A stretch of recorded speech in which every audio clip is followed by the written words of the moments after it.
Okay, welcome. It's always nice to see so many journalists interested in elections.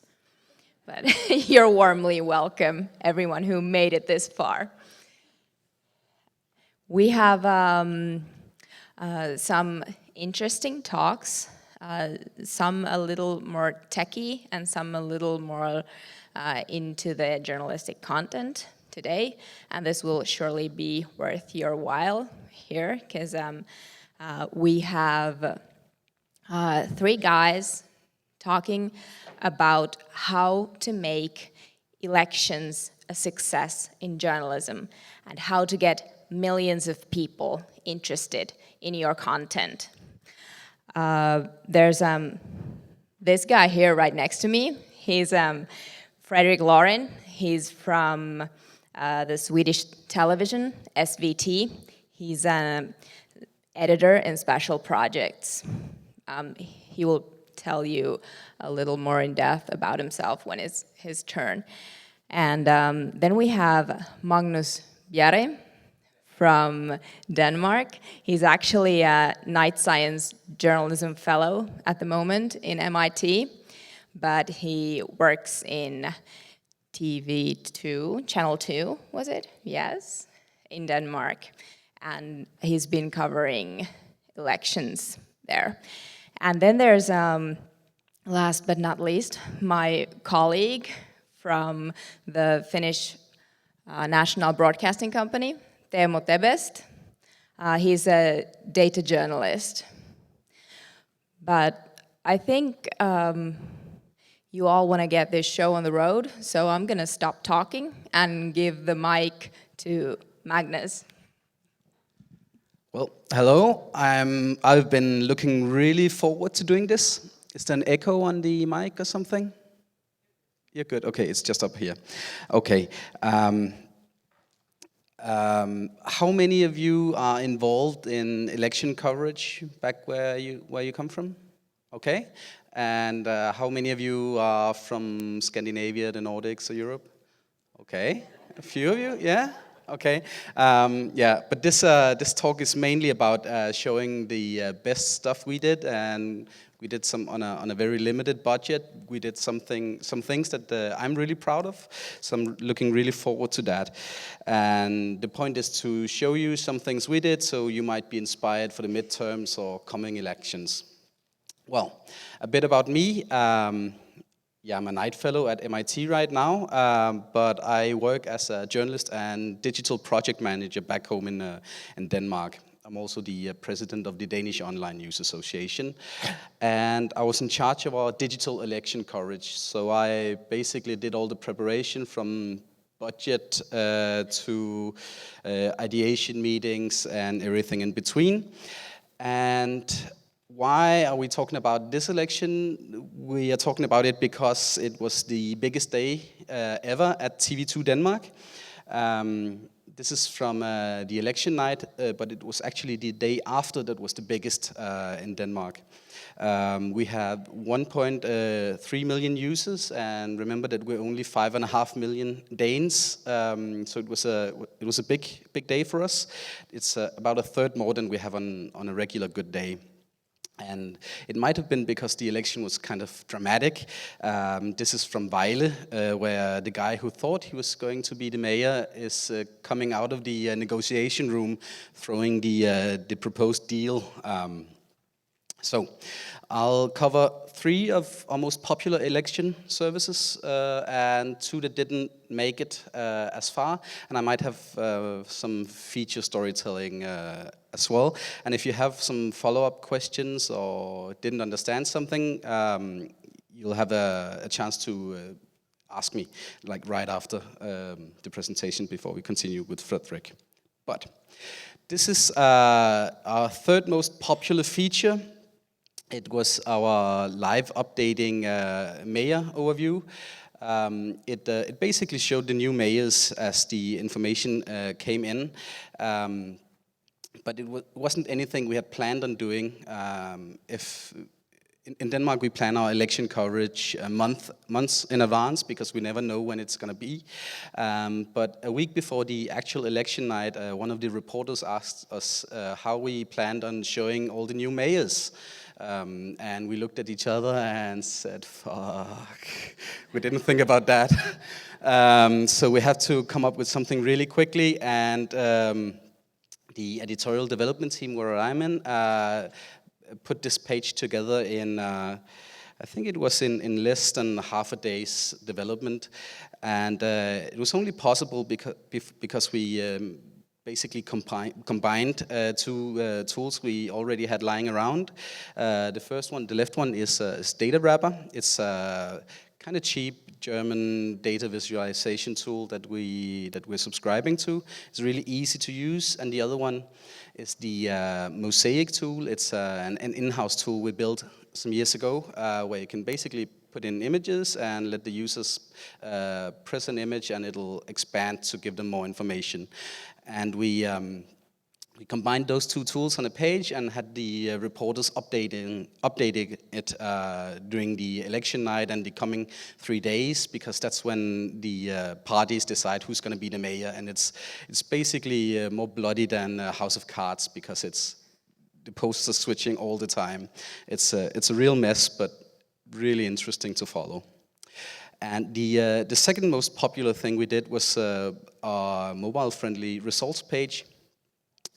It seems kind of banal to say, but it was the only one in Denmark that actually worked on mobile. All the others were built for desktop and had really elaborate maps where you could click on the municipalities and drill down and get more information.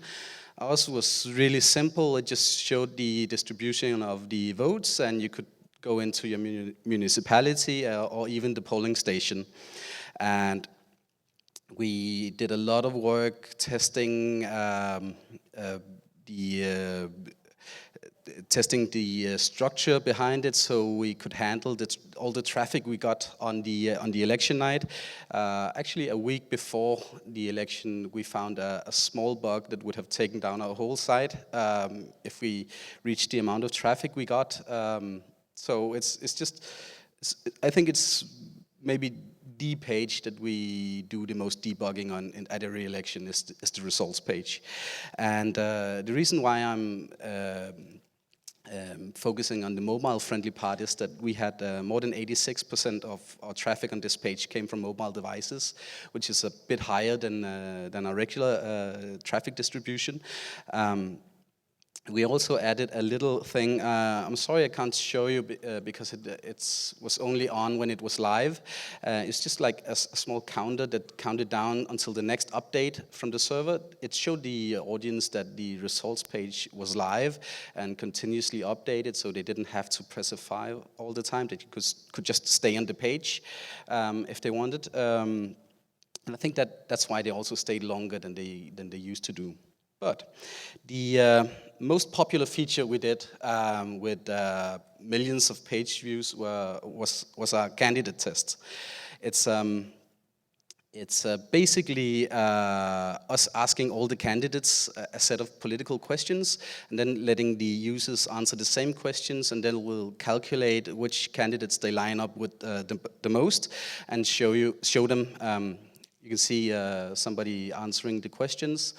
And in the end, it'll give them a list of the candidates they agree with the most. And it's a Scandinavian and Nordic thing. I think the Finnish guys at Yle were the first ones to do it in the 90s. So it's kind of an old concept that we've been perfecting or working on for the last elections. It's a big collaboration with data companies and our local affiliates, and we ended up having 9,000 out of the 11,000 candidates in our database and adding 300 local questions to this database. It's the first time we've done as big a candidate test as this one, but we also never had as positive feedback from the users because they had really hyper-local questions about sports facilities being renovated or switched with new facilities. It's we had almost 2 million finished tests during the election, and it peaked on the release day. I think it was a month before the election, and peaked again right up until the election. It's worth noting that more than half of all the visitors came through Google.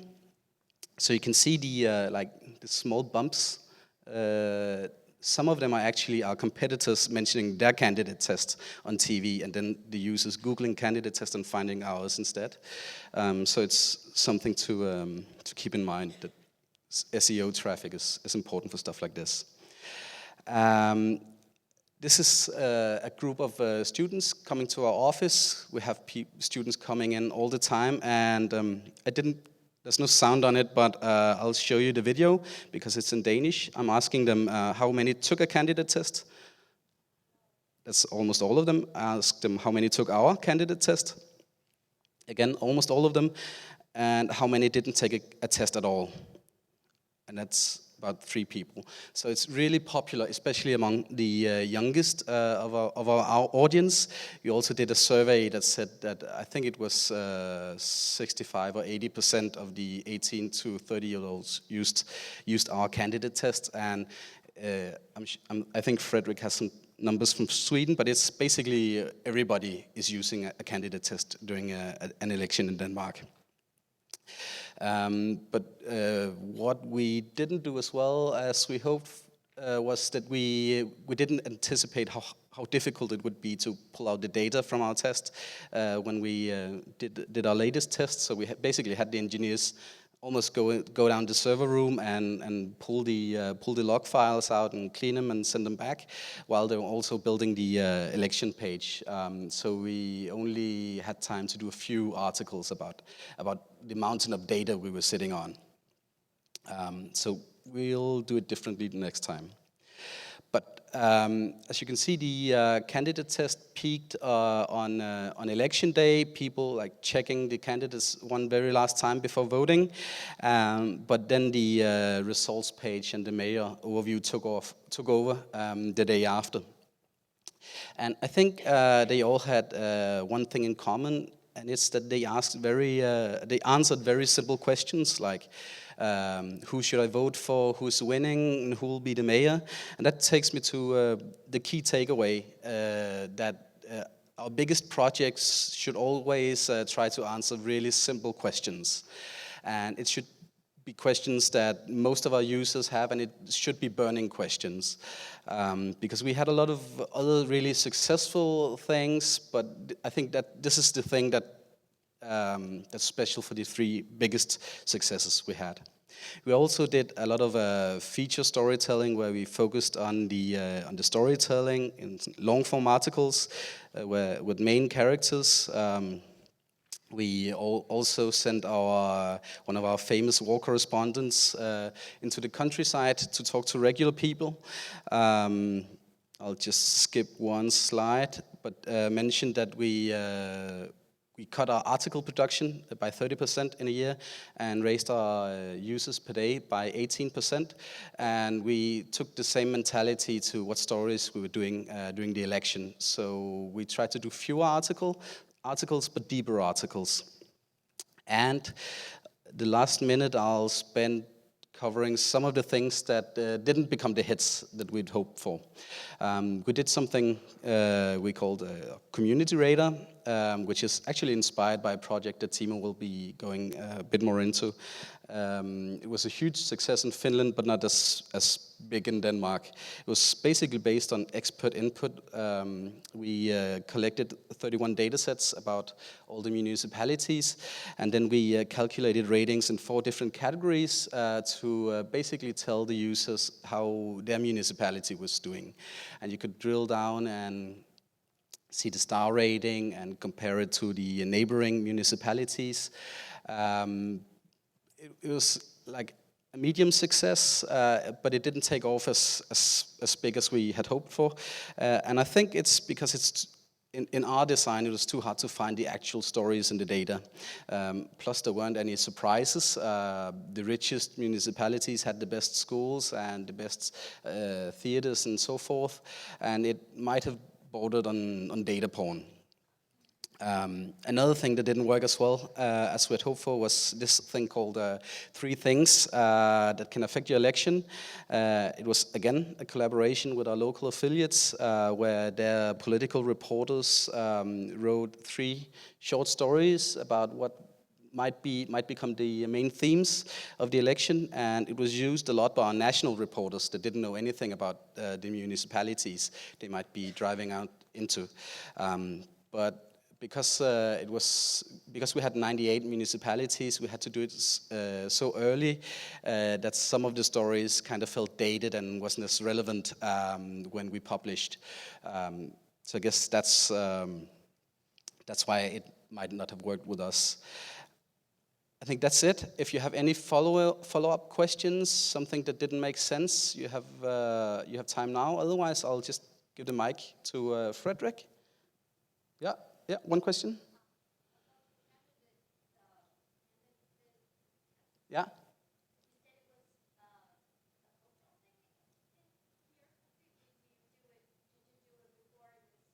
Yeah. You asked if the candidate test was a cultural thing. We've been doing it basically for all the national elections in Denmark since the O's, I believe.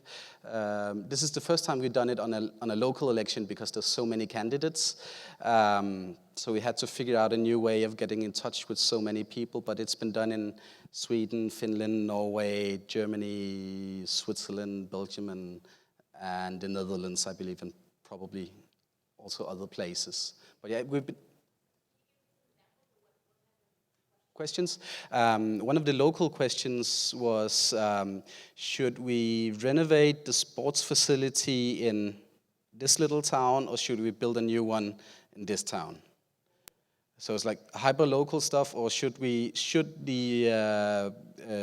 municipality stop the moving of this school from this city to another city? So really hyper-local stuff, but you also have like national questions that covered more general things like it's better to spend money on buses and trains than better roads, basically. Yeah, cool. Frederik? Hi there, I'm Frederick Loren. I'm really an investigative reporter since 25 years and have been an editor of such things for the last 5 years. I also happen to be a fellow at the Knight Wallace Fellowship at University of Michigan this year.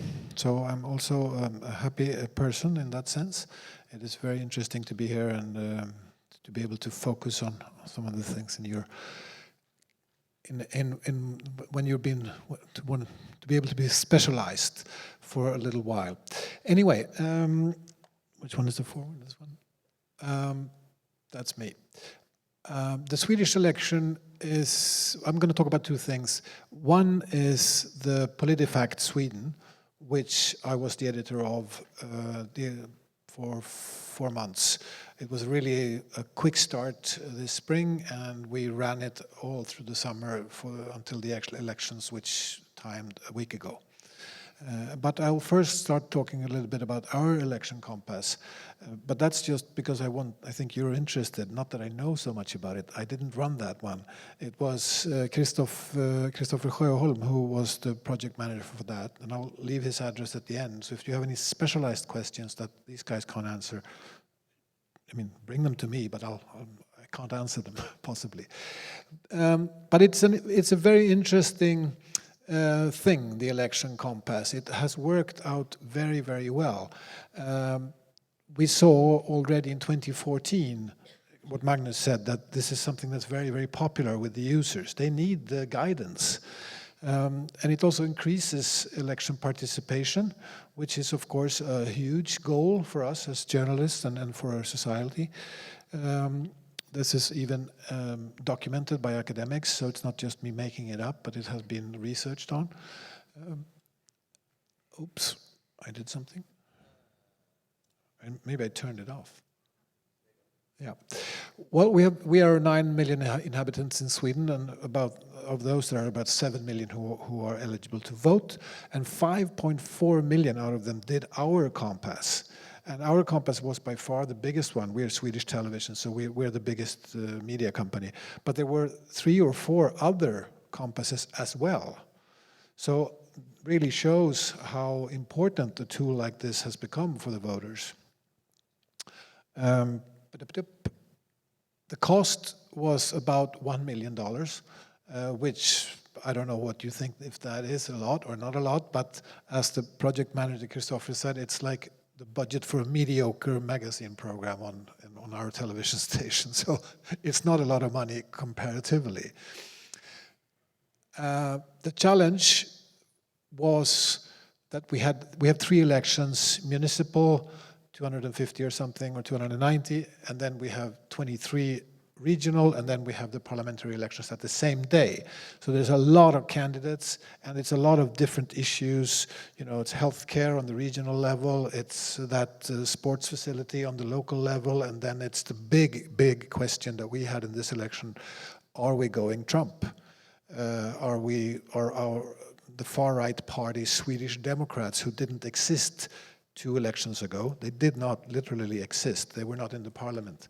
They were about to get 20% of the votes, but they didn't in the end. They got 17%, but it was very much like in France, where Marine Le Pen didn't become president, but she did make the best election ever for the Front National, the National Front, which is the alt-right. So this was the big overlying question in our election: how big are the alt-right going to be? But combined with that, we had all these local decision-making things, the same ones that you had. So it was a very complicated structure to get into for the voters. It's really big ideological questions, you know, and then the small ones about our healthcare or the sports center. What Christopher told me was that I should really stress the point that the questions to the parties is everything, because that's how we did it. We asked the parties, what is you are the mayor or whatever in our town, and what are your most important questions? And you're the opponent, what are your most important questions?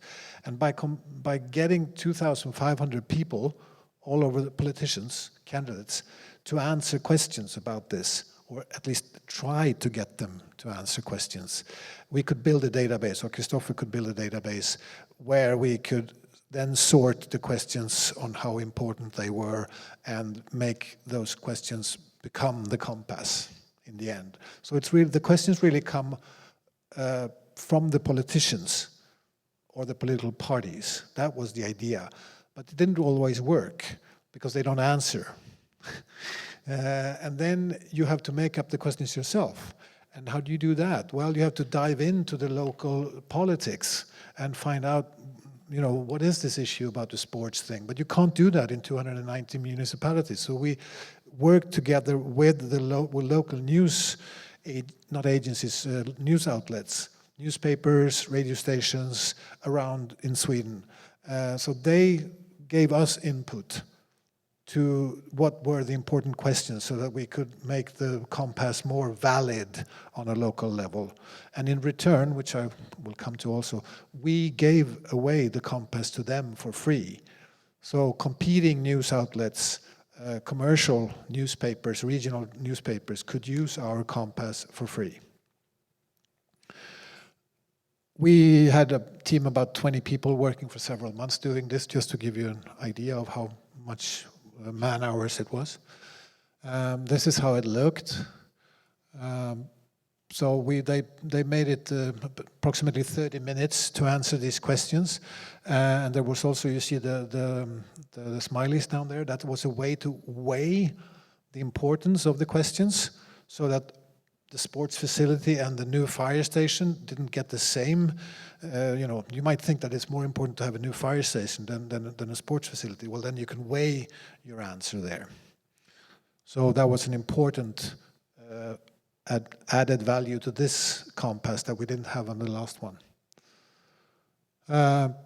You could also prioritize as a user what issues are the most important for you. Is it healthcare, defense, or whatever, so that you would get the most relevant answers out of the party's database. That was the one I talked about. Okay, so these are a couple of examples of the questions that showed up. Do you think we need a third gender in Sweden? I don't know what you say in English. They or yeah. Shall we formally have that in Sweden? Should we move the responsibility of healthcare from the regional authorities to the state, which is a big debate? Should we join NATO? That is always a super big question. We have always been neutral on paper, but in practice, very much allied with the West. Norway and Denmark are in NATO. Finland is not. It's a very complicated and interesting situation, of course, depending on the outcome of the World War. Should we leave the EU? Of course, the Brexit, the Swexit, as we say. Private schools, should they be able to profit from tax money? And in the end, you got a party matching, telling you basically what party was yours or most reflected your views, of course. The data gathering system, this is from Christopher, but I think Temo knows this very well. So if you have specific questions on how that worked, you should talk to Temo. That was the weight. And we shared it with other stations. I'll switch now to what was really my responsibility during the election campaign, which was trying to implement a PolitiFact overnight. And of course, we went to PolitiFact. We didn't go there. We brought them over and had them tell us about their experiences and the problems they have encountered over the last 7 years or whatever it is they have had. It was a very interesting endeavor to go into a normal, hardworking 24/7 newsroom as an investigative editor and say, okay, let's sit down and take it easy. We don't need to produce anything today. They're all shouting over there. Just, shut your ears. We are going to find the answer to this question. We don't need to report it now. We're going to find the answer. That was very, very, very difficult for the news organization because they're so used to asking someone, is it left or right? Left? What do you think? And then they report. She says that, he says that, and then they are fine. But what you as a consumer still don't know if left or right is the right answer. So this was very, very psychologically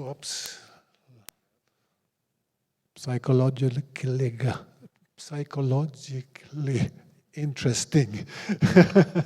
It actually became not a clash. We didn't get angry with each other, but it was a clash of cultures where I, as an investigative journalist for 15 years, have sort of done more or less a PhD on a very, very, very thin slice of something, a corruption case or weapons smuggling or something like that, and don't know everything about it, but know a lot about something very thin, while news reporters generally have a very wide knowledge, but thin on that scale. And to force them to go deep on one issue was, and then in the end, which was the most important and difficult thing, then present a conclusion. The Prime Minister is lying. And you are going to put your name under the article saying that the Prime Minister is lying. It took me, in the beginning, it took me 3 weeks to force the reporter, after having done the research and found out that the Prime Minister was lying. He was being interviewed by a 7-year-old, and she said, "Oh, Mr. Prime Minister, are you a millionaire?" "Oh, I have a nice wage and all that, but no, a millionaire, I'm not a millionaire." But that's stupid, because everybody's a millionaire. If you're a house owner in Sweden, you're a millionaire.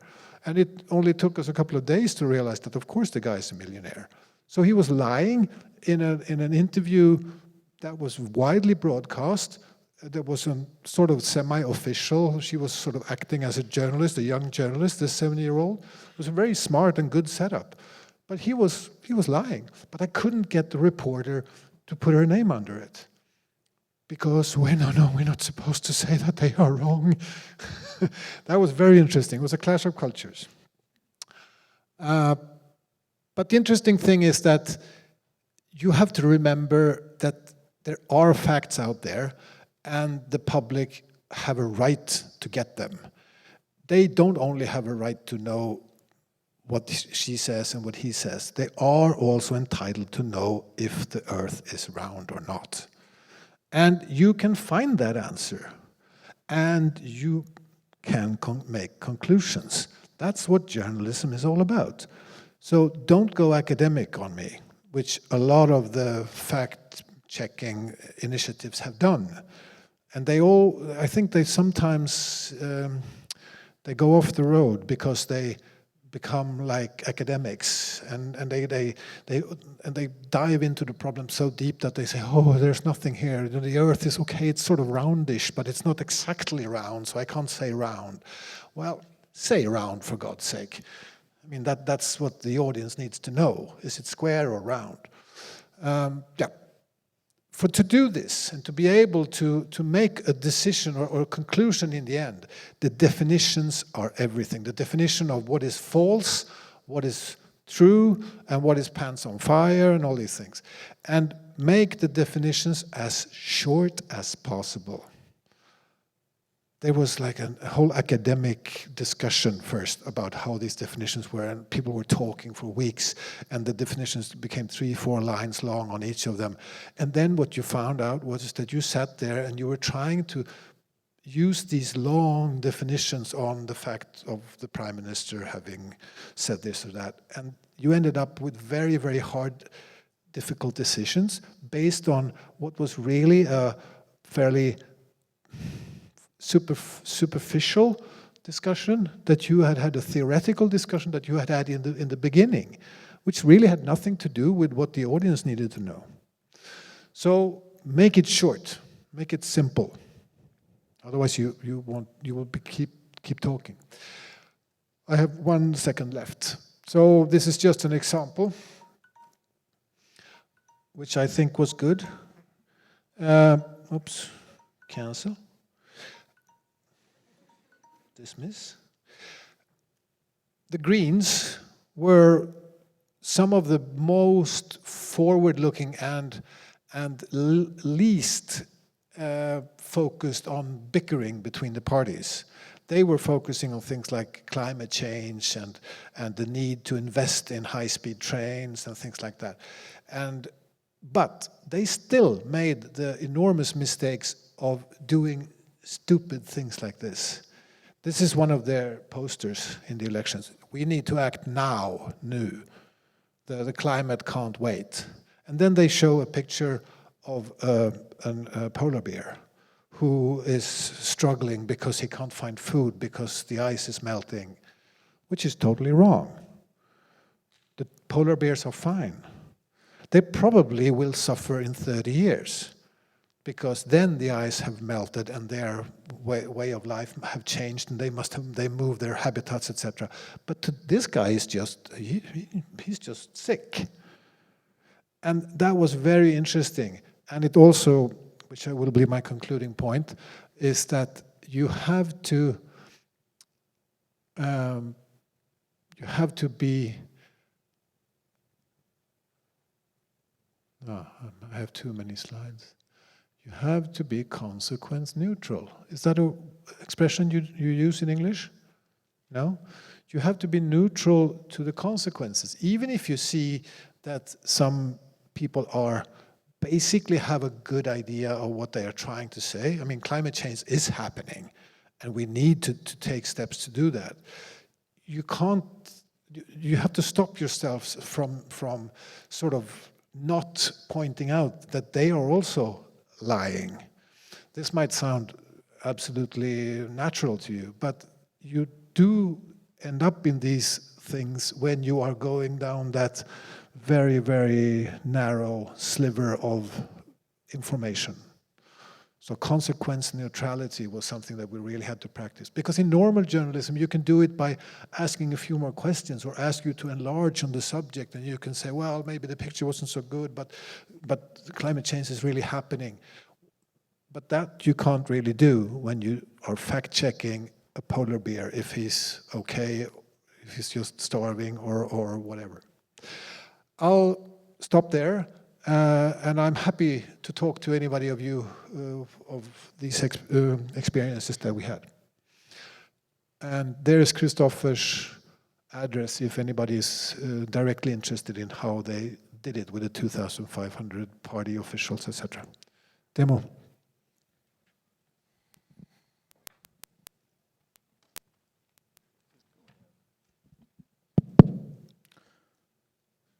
Hello, hello.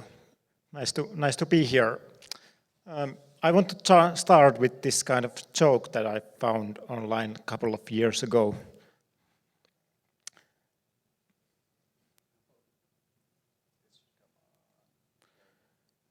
And I want to involve you on how many of you understand what this joke is about. You don't have to think that it's funny. Raise your hands. Okay, quite a few. Like all good jokes, it's not to be explained. Well, my name is Demo. The best I come from Finland. I work for the Finnish broadcasting company. You can follow me on Twitter or Instagram, whichever suits you best. I'm going to talk about this municipality radar, what Magnus already mentioned that they did in Denmark. Ours was a little bit more success, and I want to point out maybe why it was. I work in this kind of team called the Plus Desk. We have in the team 3 coders, 3 graphic designers, and 2 producers, and we are a part of the YLE, the Finnish broadcasting company, News and Current Affairs department. And we are one of the news desks, so we have several news desks, like foreign desk and domestic desk and politics desk and sports desk and metro desk, and we are one of these desks. So we are kind of a data team. So basically, I'm the coder, I'm the nerd. I'm still a reporter, but my days go in front of my many computer screens. So don't worry, you are in good hands. I have a degree in information technology. Well, what is YLE, Finnish Broadcasting Company? We are a huge organization. We have about 3,000 employees. We have several TV and radio stations and regional offices across the country. And we have a free press. We do also online and social media, etc. The Plus Desk is a team that makes online journalism. So even though we are a broadcasting company, our team focuses online. So we do just online stories. And we do them in cooperation with other news desks. So if we would like to cover a news story about, for example, the US presidential elections, we would team up with someone from the foreign desk. We try to focus more on the bigger and more investigative stories, so less daily news stuff. It means that we do roughly 150 stories per year. And we've been a success, this model that we have. Most read stories have come through our team. So what we do? One thing that we do is that we turn data into stories, into meaningful stories that people can understand and get insights from. So, for example, in this example that I'm going to show, we turned this Excel sheet, which had a a lot of data. We turned it into this municipality radar, which was a success. We also do a lot of other stuff like snowfall, like PCs and AR and VR, but I'm not going into those.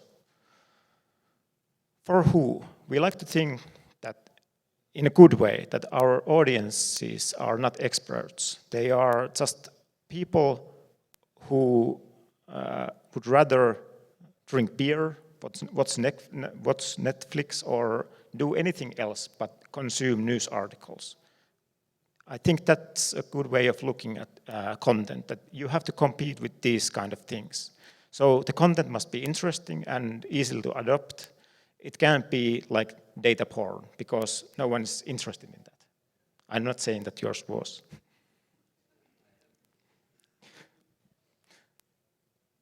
So we need to, when we are making data stories, we need to make them understandable and reachable. And our model, like I said, is that we try to make it like these kind of mini teams, these kind of task forces, where there is a journalist, a coder or a coding journalist, and a graphic designer, and together this a mini group of people are responsible of the story, and they are equal. So they all get to say what's good for the story. Not just a journalist can say that the story should look like this, and I want a map here and a bar graph there. The graphic designer can also say to the journalist that, okay, this is not a good idea, what's coming out of you, and vice versa. So the idea before the municipality elections last spring that we had in Finland was that we wanted to tell the audience a story that what is the status of your municipality. The motivation was the upcoming elections, and the implementation, what we did, was this municipality radar. And it got nominated in the Nordic Data Journalism Awards. So what we did is that we gathered a lot of data that describe the status of each municipality in Finland. We have 300 municipalities, very small ones with 1,000 inhabitants, and to the capital of Finland, Helsinki, which has 500,000. Well, even it's still small. But the municipalities vary quite a lot, so there are small ones and big ones. And we gathered various data sets that describe these municipalities. These data include like unemployment and the depth of the municipality, and maybe like how many summer cottages there is in the municipality, and the health of the people, so how much disease there is in the municipality and stuff like that. So there weren't just economical data, but also other kind of data sets. And in total, there were like 60 data variables that we had. And this is the end product. We also divided these data sets into 4 categories. The categories are the future of the municipality, the economics of the municipality, the health of the people living in the municipality, and the atmosphere of the municipality. And how we presented the data was through these 5-star ratings. So we didn't want the consumer or reader to see a whole lot of data wall in front of him or her when he comes to this article, but to give a very quick overview on the status of the municipality. So if you get 5 stars, yay, 1 star, bad. It's very easy to adapt at first glimpse. You could also get the details if you wanted. So you could open up a category and you could see how, from what numbers this 5-star rating comes from. But we didn't just have the data, but we also used our regional offices. We have 19 regional offices across the country. So we used those regional offices to form these kind of texts that also described the status of the municipality in textual format, not just data, but also that we have this 5-star rating, but also a text that describes maybe why this municipality is in a good or bad format. And these texts are tailored for each municipality by a reporter.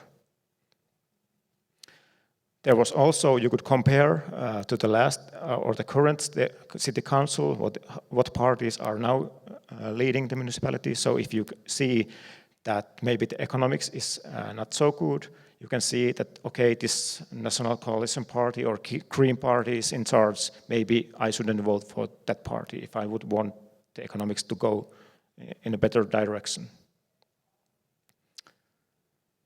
We also used Google Street View to give you an image from the centrum of each municipality.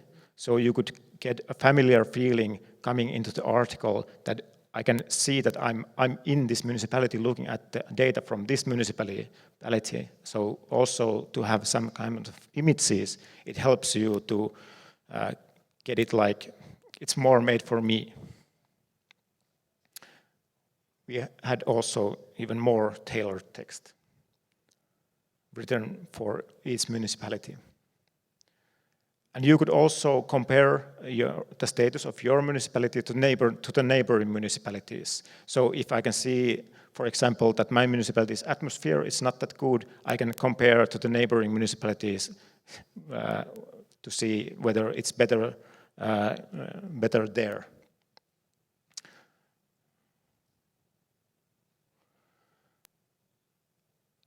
This project was very much adopted by officials and politicians. So it was tweeted by the city,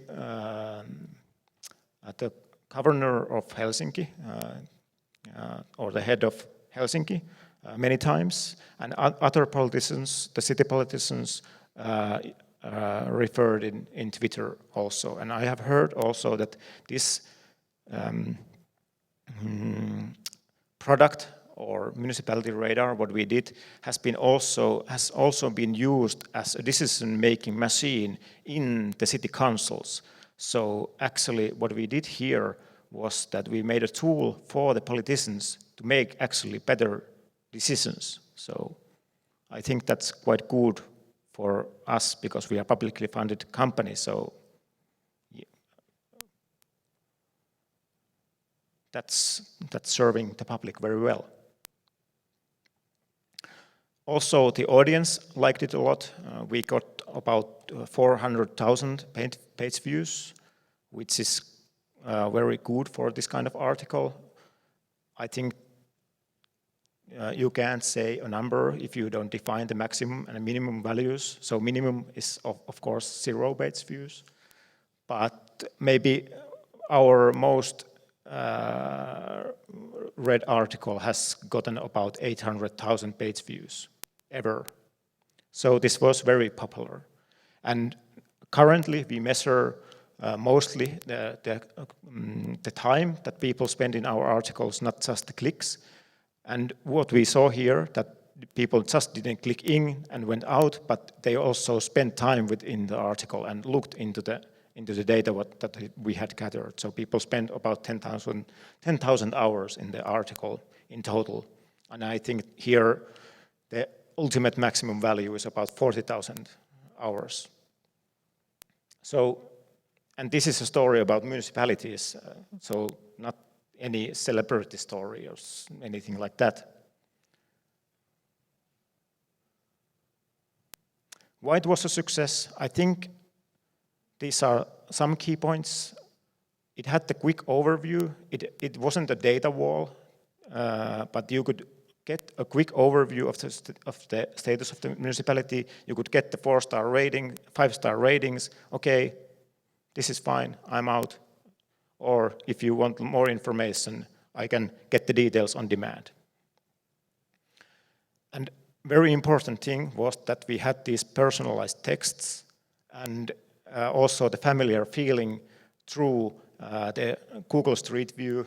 We had the municipality arms. We had a background map showing the centrum of the municipality on the sides and stuff like that. So it wasn't just a data story, but also it felt like, okay, this is tailored for me. And from my opinion, it was also very important that we opened the data that we have gathered from different sources, and we opened also the process on how we made the story. So practically now, when the process and data is opened, anyone can create their own municipality radar. So they can form their own kind of visualization. If they don't want to have the 5-star rating, but maybe 10-star rating or anything else, they can do it. We had, of course, challenges. Getting the data for current municipalities was a problem. And of course, merging various datasets and learning statistical analysis. We had to do that because we had to turn those datasets into these 5-star ratings. So we needed to have statistical knowledge on how to do that, and that we didn't have that in our team. And of course, when we had these 19 regional offices writing these tailored texts for each municipality, it was a challenge that we wanted those texts to be unified with each other. So they would be like in same kind of format, and we would have same kind of texts for each municipality. And of course, this was a long project, so finishing and polishing is always hard. One more thing before I wrap up. Magnus and Fredrik have already told that we have this kind of candidate test in the Nordic countries. What we did in the last municipality elections was also that when we had these questions, and the politicians who got elected have answered these questions. So we now are showing that, okay, these are the people who got voted in the city council, and this is how these people answered the question. So for example, if this question is about should we build another school, and everyone is saying that we should, and if the school doesn't get built, maybe those are rotten politicians. So this is kind of a democracy watch 1.0.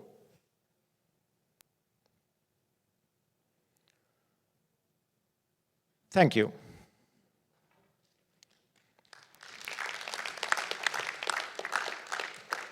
One more thing I want to mention, that we have a cheat sheet where we have gathered a lot of examples from the Nordic countries, different kind of stories and visualizations on the elections. So that's the link. Okay, thank you. Do you have any questions for the guys? If you do, you can walk up to the mic, or then just shout your question from where you're sitting, because we're so few, I think everyone can hear. Hi, thanks. My name is Vicente. That was a great panel. I was curious as to what you see the future for these candidate tests to spread not only through the rest of Europe, but around the world, and what kind of lessons would you say is like if you had a one takeaway that other countries must absolutely not do or must do to make it successful? I was, when I got the job as a PolitiFact editor, I was very critical of the whole idea, and I didn't want to have the job. And also when I heard about the election compass, I said, please, how are you going to get serious answers from 290 municipalities so that these people can actually get something valid to to base their judgments on. And I was right, of course. I'm always right. It was terrible to do PolitiFact. It was also terrible for me to do the local municipality compass for myself. My hair went, skyrocketing because of the issues that were brought up, and I thought I thought a lot about the questions that came up, but in the debate in the newsroom, I still lost because I might wish that people read the op-ed pages, that they follow the political debate, that they dive into all this information. But if they, like Teemu, prefer to drink beer and don't read newspapers because there are no newspapers, and they don't watch the investigative program, etc., etc., etc., this is far better, far better. So I think we are definitely going to see a lot more of this. And we have to take the journalistic responsibility to refine it so that we don't get the kind of reactions that I got from looking at the questions that came up in my municipal election compass. The editorial process, what is really journalism, we must spend much more time on that one to refine this. Long answer, but I hope it meant something. I might add that the critical part in all of this is the questions. It's figuring out what kind of questions and how you're gonna find the questions, basically. What we did that I think made it more interesting and engaging for the users was that instead of having a professor from the business school or something like that write all the questions, we based our questions on a series of surveys, both open qualitative surveys and more narrow closed ones, to figure out what questions the voters actually had before going into the election. And so we ended up with a lot more things like practical questions about people's everyday life, where some of our competitors did questions about the classical right and left political scale, to like divide the parties. So I'd recommend going our way, but also spending a lot of time looking at the questions, being critical about and testing them on. We tested our questions in focus groups through surveys, and we tested them on some politicians, a subset of politicians, because it's the weakest link basically, and it's really easy to attack a candidate test if just one or two questions are off. So look really hard at the questions. Yeah. Do you want to add something? Don't forget what journalism is about. Data is fantastic, and these tests that you can do, etc., are also good tools. But never forget that you are a journalist and what that is all about. Sorry. Yep. You had a question over there? Did you see any effect on voter turnout? After this compass and candidate test happened? Did it go up or down? That's what I said about academic research have shown, and there was a quote on one of my quick slides there, that it has shown that the voter turnout has risen because of these election compasses. But that is, of course, over time, and I think they've been done like 10 years back or something like that in Europe, in different countries. You mentioned it before. So yes, there is evidence that the voter turnout raises.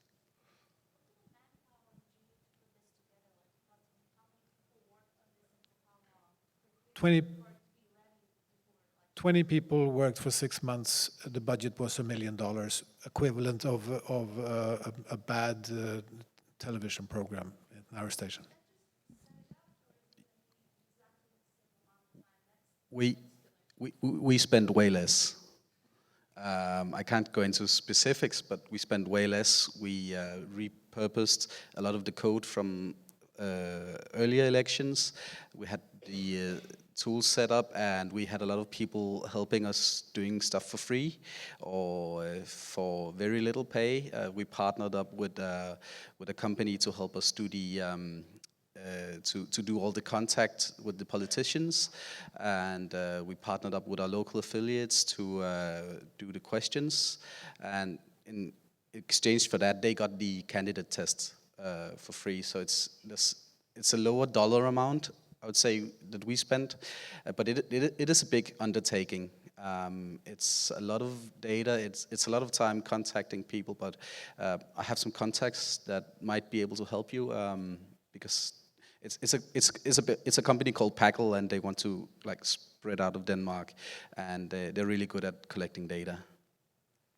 And I think we probably spent even less than you did, or Dan probably knows better.